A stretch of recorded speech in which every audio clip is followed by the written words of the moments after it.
ओ ग राधा, काय ग, काय झालो? घेऊ मी तुला, उचलून घेऊ तुला?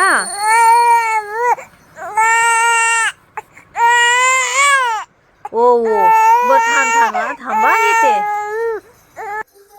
आता माझी दिवसाची सुरुवात कशी झाली असेल ना, तुम्हाला समजलंच असेल.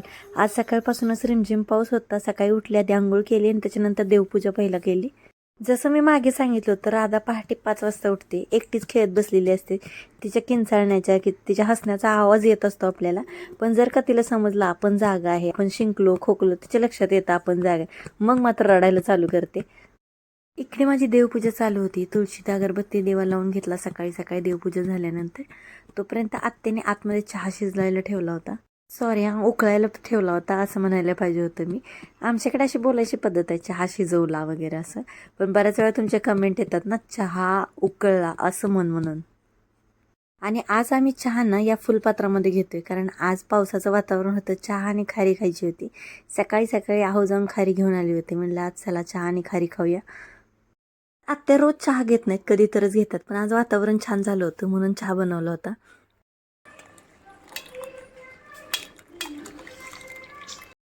माझं चहा प्यायच्या आधी ना मी राधाला सगळ्यात आधी औषधं पाजून घेते. त्याचा टाईम पुढे मागे नाही होऊ देत. त्याच्यानंतर मात्र आम्ही सगळ्यांनी मिळून चहा घेतला. चहा पिऊन झाल्यानंतर थोडीशी वरची कामं उरकून घेतली आणि त्याच्यानंतर रोहिणी मावशी बाळाला बघायसाठी आल्या होत्या. या रोहिणी मावशी आहेत आमच्या शेजारच्याच फ्लॅटमध्ये राहतात. तसं आम्ही एकमेकांच्या शेजारी जरी असलो ना, तर आम्ही एकमेकांसोबत खूप कनेक्टेड आहे. मी मावशीच म्हणते त्यांना. आणि आज ना बाळाला बघायसाठी त्या आल्या होत्या. आणि त्यांनी ना येताना राधासाठी ही सॉक्स आणि ही टोपी आणलेली. एवढी छान होती ना दिसायला, असं एकदम युनिक डिझाईन होती. ही सॉक्स आणि टोपी बघितल्यानंतर म्हटलं राधाच्या पुढच्या महिन्याचं जे फोटोशूट आहे ना, तर ह्याच्यासोबतच करायचं. आणि हा जो फ्रॉक होता ना राधासाठी आणलेला, तो पण मस्त होता. आणि हा राधासाठी आणलेला पहिला खुळखुळा आहे. आम्ही आणणारच होतो खुळखुळा, पण तोपर्यंत मावशी येताना घेऊन आल्या होत्या. आणि तो खूप मस्त होता, एकदम असा क्यूट असा नाही का हत्ती होता त्याच्यावरती. कालच्या व्हिडिओत तुम्ही बघितलं असेल, देवपूजेची घंटी जरी वाजली ना, तर राधा खेळायची थांबते, एकदम लक्ष देते त्या घंटीवरती. आता मावशीला पण गडबड होते, त्या निघाल्या. मग आत्याने तोपर्यंत हळदी कुंकू लावून घेतलं त्यांना, ओटी पण भरली त्यांची. पण आत्या आल्यानंतर मावशी आल्यामुळे ना, त्याच्या निमित्तानं आत्याची आणि मावशींची ओळख तरी झाली. आत्या तसं खूप दिसत नाले, त्यामुळे इकडचे शेजारी जास्त काही आत्याच्या ओळखीचे नाही आहेत. पण हळूहळू आता इथं थांबल्यानंतर रोज कोणी ना कोणी येतं, त्यामुळे त्यांचे पण ओळखी. त्याच्यानंतर मात्र मी स्वयंपाकाला लागले होते. आज घोसाळ्याची भाजी बनवायची होती. भाजी तर बनवून झाली. डाळ टाकून घोसाळीची भाजी आत्यांना आवडेल म्हणून मी डाळ टाकून बनवली होती आज. त्याच्यानंतर भात बनवताना थोडेसे तांदूळ जास्तच झाले माझ्याकडून डब्यात. मग म्हटलं वरणाला तडका देऊन घ्यावं. हा माझ्याकडचा छोटासा खलबत्ता आहे ना, तो माझ्या मावशीने मला दिला होता.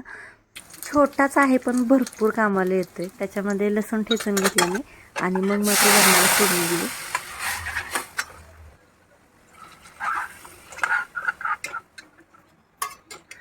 आज मात्र सकाळपासून पाऊस असल्यामुळे ना आत्यांना सकाळी वॉकला जाताच येत नव्हतं. म्हटलं चला टेरेसवरती जाऊन येऊ आपण, थोडेसे पाय पण मोकळे होतील. आणि इथून मी आत्याला दाखवत होती सिंहगड किल्ला इथून आहे. वरून दिसतं आमच्या टेरेसवरून सिंहगड किल्ला पूर्ण.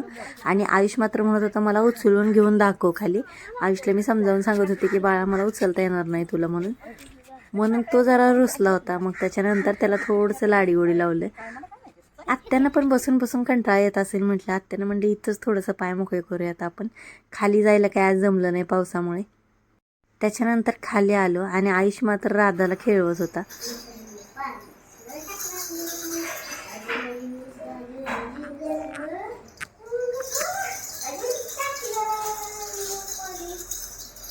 आणि आज सकाळी ना आमच्या इथल्या अजून एक मावशी आहेत, अनिता मावशी. तर आज सकाळी सकाळी अनिता मावशीने मला नाचणीचे पापड दिले होते. त्यांना मी विचारत होते मला नाचणीचे पापड घ्यायचे आहेत, तर त्यांच्याकडे होते ते घेऊन आले होते. आणि त्या व्हिडिओ जास्त कम्फर्टेबल नसल्यामुळे आज मी काही त्यांना व्हिडिओ दाखवलं नाही.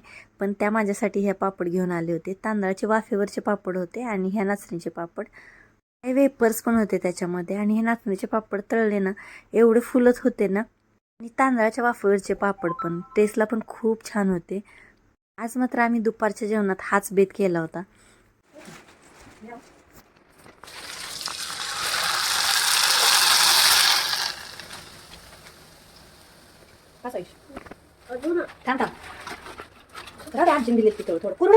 आणि 4 कुरवड्या पण तळल्या होत्या, कारण ह्या मम्मीनं पाठवून दिल्या होत्या.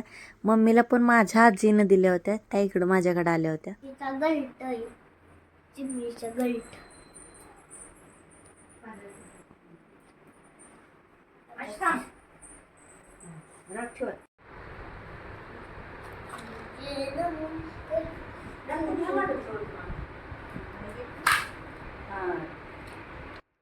कशी वाटली पापड खायची पद्धत तुम्हाला?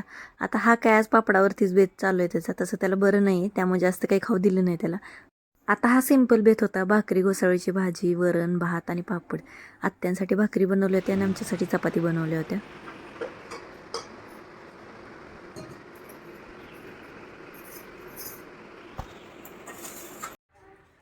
नमस्कार मंडळी, या जेवायला.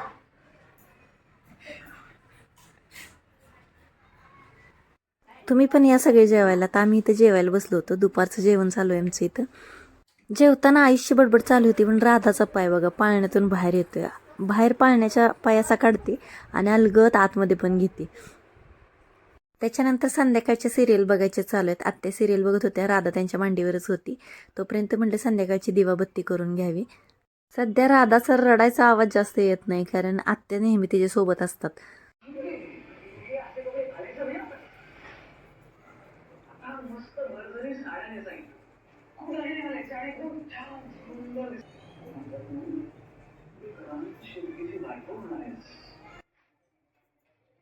देवाला दिवा अगरबत्ती लावून झाली होती. त्याच्यानंतर आत्यानं हळदी कुंकू लावलं.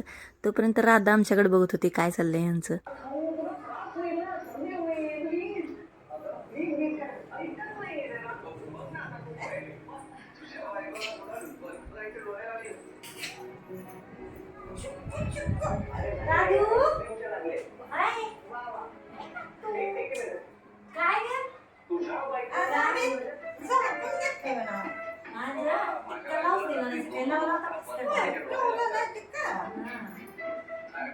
आता कालच्या व्लॉगमध्ये मी म्हटले होते तुम्हाला की आपल्याला सोनठोडा बनवायचा आहे म्हणून, आणि याची सगळी तयारी मी आणि आत्याने आदल्या दिवशीच करून घेतलेली. आज म्हणलं करूनच घ्यावा सोनठोडा. तसा मी सोनठोडा पहिल्यांदाच बनवणार होते. आत्यासोबत असल्यामुळे जरा बिंदास होते. पहिल्यांदा जरी करणार असेल तर आत्या सांगत होत्या ना, प्रत्येक गोष्ट मी आत्याला विचारत होती, बनवताना भाजताना किती भाजायचं काय भाजायचं, तसं आत्या मला गाईड करत होत्या.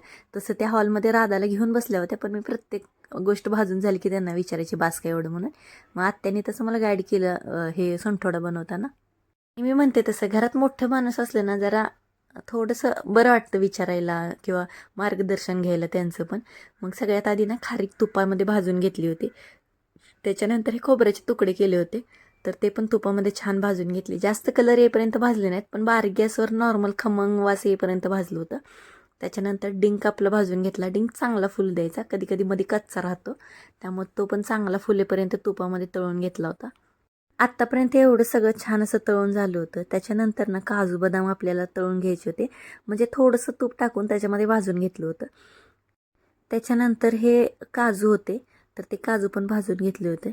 नंतर खसखस घेतली, खसखस पण छान खमंग सुवास येईपर्यंत भाजून घेतली. आणि शेवटी तूप न टाकताना हे बडीशेप आणि वेलदोडे आहेत ते बिना तूप टाकतात छान बारीक गॅसवरनं भाजून घेतलं होतं. आणि ही जी आहे जायफळ आहे, जायफळ पण किसून घेतली मी. आणि त्याच्यानंतर ऑर्गॅनिक गूळ आपला टाकून घेतला.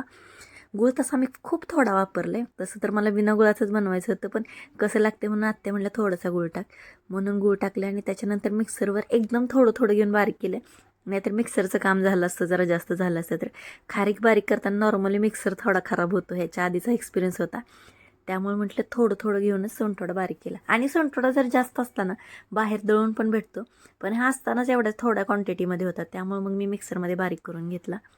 आणि ह्याचा ना असा सुवास पण छान, जायफळ, वेलदोडे, बडीशेपचा पण येत होता. त्यानंतर तुपात भाजलेलं पण असं छान लागत होतं. मग आधी मी देवासाठी बाजूला काढला, त्याच्यानंतर आत्यानं पण वाटीत टेस्टसाठी घेतला होता. आधी देवाला दाखवून घेतला आणि त्याच्यानंतर म्हटलं आत्यानं टेस्ट करायला द्यावा, तर आत्या सांगतील काही कमी जास्त आहे का अजून.